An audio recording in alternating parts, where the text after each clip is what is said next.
1947 വെള്ളൂരിലെ സാമൂഹ്യ പ്രവർത്തകനായ ശങ്കരനാരായണ കടമ്പിളിത്തായ അദ്ദേഹത്തിന്റെ അച്ഛന്റെ സ്മരണാർത്ഥം ഈ വിദ്യാലയത്തിനായി സർക്കാരിന് ഭൂമി നൽകിയെന്നാണ് ഈ ശിലാഫലകത്തിൽ സൂചിപ്പിച്ചിരിക്കുന്നത്.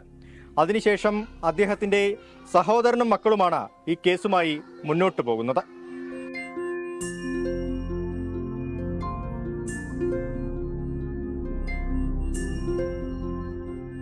1947 ഓഗസ്റ്റ് 15 വെള്ളൂരിലെ സാമൂഹ്യ പ്രവർത്തകനായിരുന്ന ശങ്കരനാരായണ കടമ്പിളിത്തായ സ്കൂളിന് സംഭാവന ചെയ്ത സ്ഥലമാണെന്ന് വർഷങ്ങൾക്ക് മുൻപുള്ള ശിലാഫലകത്തിൽ ഉൾപ്പെടെ വ്യക്തം. എന്നാൽ ശങ്കരനാരായണ കടമ്പിളിത്തായയുടെ മരണശേഷം അദ്ദേഹത്തിന്റെ സഹോദരനും മക്കളും ഭൂമിയിൽ അവകാശവാദം ഉന്നയിച്ച് കോടതിയെ സമീപിച്ചു. ശങ്കരനാരായണ കടമ്പിളിത്തായയിൽ നിന്ന് ഭൂമി രേഖാമൂലം എഴുതി വാങ്ങിയിരുന്നില്ല.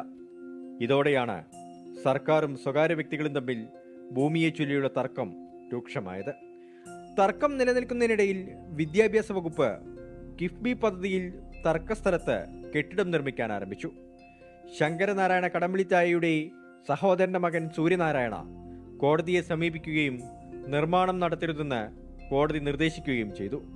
മറ്റൊരു സ്ഥലത്ത് നിർമ്മാണ പ്രവൃത്തികൾ നടക്കുന്നതിനിടയിലാണ് LP വിഭാഗത്തിലെ വിദ്യാർത്ഥികളുടെ കളിസ്ഥലത്ത് സൂര്യനാരായണ കമ്പിവേലി കെട്ടിയത്.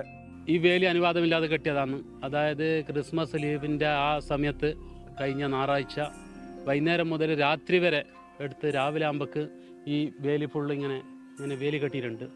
തിങ്കളാഴ്ച രാവിലെ കുട്ടികൾ സ്കൂളിലേക്ക് വരുമ്പോൾക്ക് അകത്ത് പോകാൻ പറ്റാത്ത രീതിയിലാണ് ഈ വേലി കെട്ടിയിട്ടുള്ളത്. അതുപോലെ തന്നെ ഈ സ്ഥലത്തിൻ്റെ ഉടമസ്ഥരെന്ന് പറയുന്നത് അവർക്ക് ഈ 10 സെൻറ്റ് കൊണ്ട് 20 സെൻറ്റ് കൊണ്ട് ഒരു ആവശ്യമുള്ള ആൾക്കാരല്ല.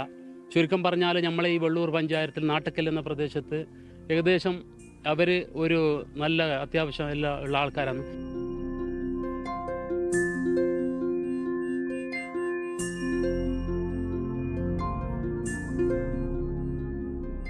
ക്ലാസുകളിലേക്ക് കയറാൻ കഴിയാതിരുന്നതോടെ വിദ്യാർത്ഥികൾ വേലി പൊളിച്ചു നീക്കിയെങ്കിലും വേലി കെട്ടാൻ ഉപയോഗിച്ച കമ്പിയും സിമന്റ് തൂണുകളും നീക്കം ചെയ്യാത്തത് അപകട സാധ്യത വർദ്ധിപ്പിക്കുന്നുണ്ട്.